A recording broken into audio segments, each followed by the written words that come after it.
The job of a boom operator isn't easy. After the scene is set up and the lighting is situated and the camera's got its frame and focus, it's hard to follow the dialogue and the action without inadvertently ending up in the shot. There's furniture and equipment you have to dodge. There's shadows that you have to avoid on the wall. It's a hard dance to do, and it's hard to really know where you're going to put the shadows on the wall until you've actually done the scene, because you've seen the blocking and you've seen the actors rehearsed, but things are adjusted until the final seconds, and so it isn't until you're in the midst of the scene that something might occur that you didn't anticipate. So we can look at some classic mistakes here. We see the boom in the shot right here as these people are talking on the phone. It goes way back to the beginning of movies. Not an easy thing. Now, back in the 30s, boom mics were huge. The mics themselves, they weren't the sophisticated shotgun mics we have now. So it was really hard to get the mic out of the light. And in a lot of cases, they had to have huge mics because they couldn't have boom operators who could work with the large hardware. So, but here we have an obvious boom mistake in the shot. This is a nice one too. I don't know how they missed this, but you can see the size of the studio mic back then. Huge.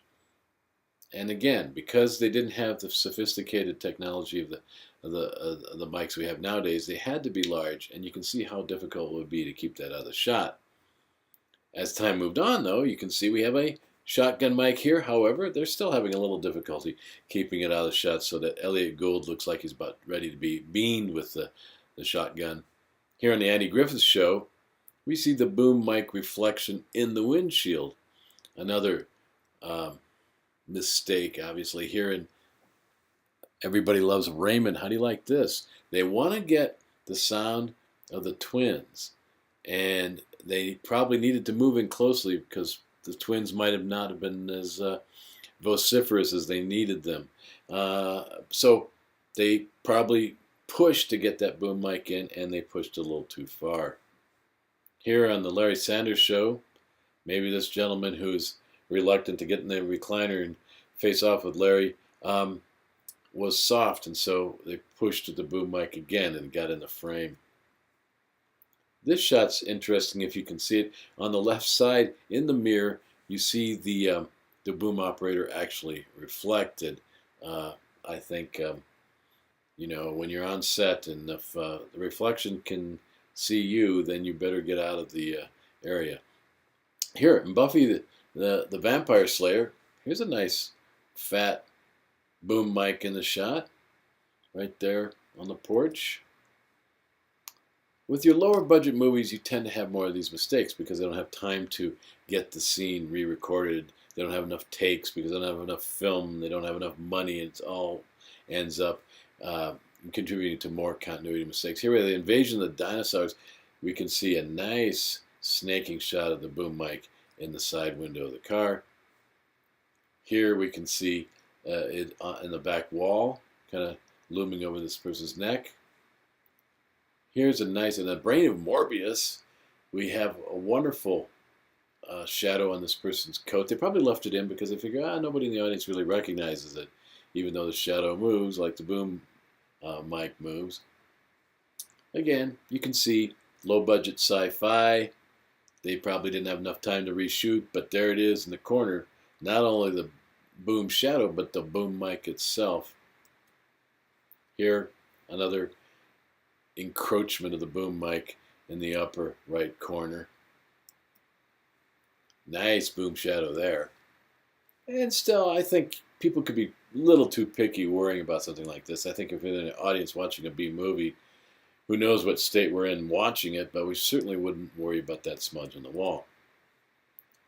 Or that smudge on the wall, or that little microphone trying to encroach in the corner. And here too, I think maybe we're overstepping our bounds by calling attention to the boom mic. It's just that when we do a movie, we would like to be covering all aspects so that nothing will distract the audience. This might be a little more distracting. However, looking at this Warriors of the Deep, which I've never seen, I confess I've never seen it, but certainly want to because it looks bizarre. And I have to admit, if I were looking at this scene, I would be looking at whatever weird radar gun that is. But here's this might be different. This I might recognize as a boom mic, yeah, pretty much dropping into the scene there on its mount. Yeah, that might distract me. So when we shoot, let's try to keep all those things that aren't part of the scene out of the shot. And if we're not booming and we're not doing sophisticated sound because we're shooting on our iPhone, we don't have to really worry about it.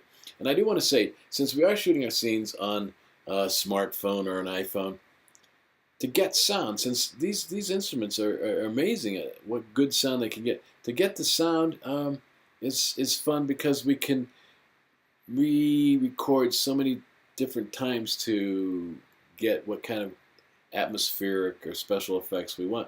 So I think it's fun to experiment with the phone. And what's nice about that is we don't have to worry about a boom mic at all.